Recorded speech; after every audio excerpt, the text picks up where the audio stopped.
কিছুদিন আগে আমরা ইউরোপের সার্নে থাকা শিবের নটরাজ মূর্তি নিয়ে একটা ভিডিও বানিয়েছিলাম। তখন অনেকেই বলছিলেন ওটা তো 2004 সালে ভারত সরকার সির্ফ একটা গিফট বা উপহার হিসেবে দিয়েছিল। এর সাথে মডার্ন ফিজিক্সের মিল খোঁজা মানে বৃথা ভাবনার চিন্তা করা। ঠিক আছে, আপনাদের এই যুক্তি আমি মেনে নিলাম।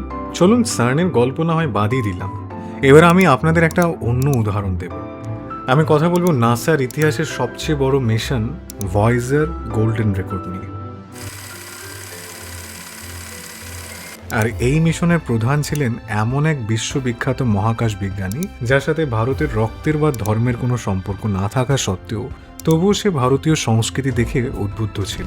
কার্ল সেগান ভারতীয় সংস্কৃতিকে এতটাই শ্রদ্ধা ও বিশ্বাস করতেন যে ওনার বিশ্ববিখ্যাত টেলিভিশন সিরিজ কসমসের একটা পুরো এপিসোড শ্যুট করতে ভারতের মন্দিরে ছুটে এসেছিলেন। সার্নে নটরাজ মূর্তি না হয় ভারত গিফট করেছিল, কিন্তু কার্ল সেগানকে তো ভারতের কেউ টাকা বা উপহার দেয়নি। তিনি কেন পাশ্চাত্যের সকল দেশ ফেলে ভারতেই ছুটে এসেছিলেন? তিনি নিজেই ওনার বই এবং ডকুমেন্টারিতে ক্যামেরার সামনে দাঁড়িয়ে বুক ফুলিয়ে বলে গেছেন, পৃথিবীর ইতিহাসে একমাত্র সনাতন ধর্মই এমন এক কসমোলজি বা মহাবিশ্বের ধারণা দেয় যার সময়কালের হিসাব আধুনিক বিজ্ঞানের বিলিয়ন বিলিয়ন বছরের মহাজাগতিক গণনার সাথে হুবহু মিলে যায়। 1977 সালে নাসা মহাশূন্যে দুটি মহাকাশ যান পাঠায়, ভয়েজার 1 এবং ভয়েজার 2। উদ্দেশ্য ছিল এই যানগুলো সৌরজগৎ পার হয়ে অনন্ত ব্রহ্মাণ্ডে ঘুরে বেড়াবে। যদি কোটি বছর পর ভিন গ্রহের কোনো উন্নত সভ্যতা বা এলিয়েন এই স্যাটেলাইটটি খুঁজে পায়, তবে তারা যেন জানতে পারে এই পৃথিবীতে কেমন মানুষ বাস করত, তাদের সংস্কৃতি কেমন ছিল। এই এলিয়েনদের উদ্দেশ্যে মেসেজ পাঠানোর জন্য একটা বিশেষ কমিটি তৈরি করা হয়। কার্ল সেগান এই কমিটির পূর্ণ নেতৃত্ব করেন। তারা একটা তামার তৈরি সোনার প্রলেপ দেওয়া রেকর্ড বা সিডি বানালেন যার নাম Voyager golden record. Carl Sagan ওই মহাজাগতিক মেমোরি কার্ডে ঠিক কি কি পাঠিয়েছিলেন? ভিন গ্রহের বাসিন্দাদের শোনানোর জন্য পৃথিবীর 55টি প্রধান ভাষা বেছে নেওয়া হয়েছিল, কিন্তু তার মধ্যে স্থান দেওয়া হয়েছিল আমাদের দেশের 10টা ভাষাকে, মানে ভারতবর্ষেরই 10টা ভাষাকে স্থান দেওয়া হয়েছিল। সেখানে নাসার রেকর্ড আজও অনন্ত মহাশূন্যে প্রতিধ্বনিত হচ্ছে ভারতীয় বিভিন্ন ভাষায়, বিভিন্ন ধরনের অভ্যর্থনা বার্তা। আরও একটা অবাক করার বিষয় হলো, কার্ল সেগান জানতেন এলিয়েনরা আমাদের ভাষা না বুঝলেও সুর বা ফ্রিকোয়েন্সি বুঝবে। তাই পৃথিবীর সেরা কিছু সঙ্গীত যেখানে রাখা হয়েছিল, আর ভারত থেকে তিনি বেছে নিয়েছিলেন ভারতের কিংবদন্তি শাস্ত্রীয় সঙ্গীত শিল্পী সুরশ্রী কেশরভাই কেরকরের গাওয়া জাতা কাহা হো। ডিরেক্টর রবার্ট ব্রাউন ভয়েজারের রেকর্ড ডিস্কের জন্য পছন্দের গানের একটা তালিকা বানিয়েছিলেন, জাতা কাহা হো, হিন্দি একটা গান। সেই তালিকায় ছিল সবচেয়ে উপরে।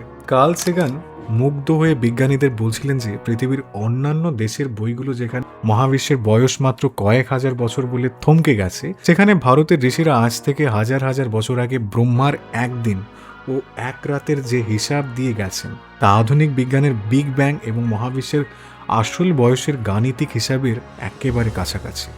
নটরাজ মূর্তিকে তিনি সৃষ্টির প্রতীক ও ধ্বংসের প্রতীক হিসাবে অত্যন্ত শ্রদ্ধার সাথে ব্যাখ্যা করেছেন।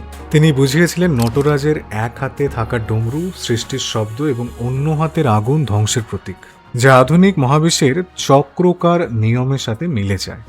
প্রাচীন ভারতীয় দর্শন ও বৈদিক সাহিত্য প্রশ্ন করার স্বাধীনতা এবং মহাজাগতিক রহস্যের সামনে মানুষের বিনয় তাকে মুগ্ধ করেছিল। তিনি মনে করতেন অন্যান্য অনেক প্রাচীন সংস্কৃতির চেয়ে ভারতীয়রা বিশ্বব্রহ্মাণ্ডের বয়স সম্পর্কে অনেক বেশি উন্নত ধারণা রাখত। এই বৈজ্ঞানিক সত্যের টানেই কার্ল সেগান ভারতের সংস্কৃতির প্রেমে পড়েছিল, কোনো আবেগে নয়। তাহলে যারা ভাবেন সনাতন ধর্মের সাথে আধুনিক বিজ্ঞানের মিল খোঁজা সির্ফ বৃথা ভাবনা চিন্তা, তাদের নাসার কার্ল সেগান প্রমাণ করে দিয়েছিলেন আমরা কোনো কাল্পনিক গল্প বা কুসংস্কারে বাঁচি না। আমাদের ভাষা, আমাদের মিউজিক আর আমাদের মহাজাগতিক সময় গণনা এতটাই নিখুঁত এবং বিজ্ঞানসম্মত যে আজ এই 2026 সালেও পৃথিবী থেকে কোটি কোটি কিলোমিটার দূরে সৌরজগতের সীমানা পার হয়ে ইন্টারস্টেলার স্পেসে আমাদের সনাতন সংস্কৃতির তথ্য বুকে নিয়ে ঘুরে বেড়াচ্ছে নাসার স্যাটেলাইট। এবার সিদ্ধান্ত একান্তই আপনার। নিজের দেশের এই পরম গৌরবময় বিজ্ঞানকে কি আপনি সির্ফ পৌরাণিক গল্প কথা বলে উড়িয়ে দেবেন, নাকি গর্বের সাথে পুরো দুনিয়াকে জানাবেন? একান্তই সিদ্ধান্ত আপনার। ভিডিওটা শেয়ার করুন প্রচুর পরিমাণে সেই সব বন্ধুদের সাথে যাদের আমাদের সংস্কৃতি নিয়ে সন্দেহ আছে? কমেন্টে আপনার মূল্যবান রায় অবশ্যই জানাবেন। ভালো থাকবেন, দেখা হচ্ছে পরের ভিডিওতে। ধন্যবাদ।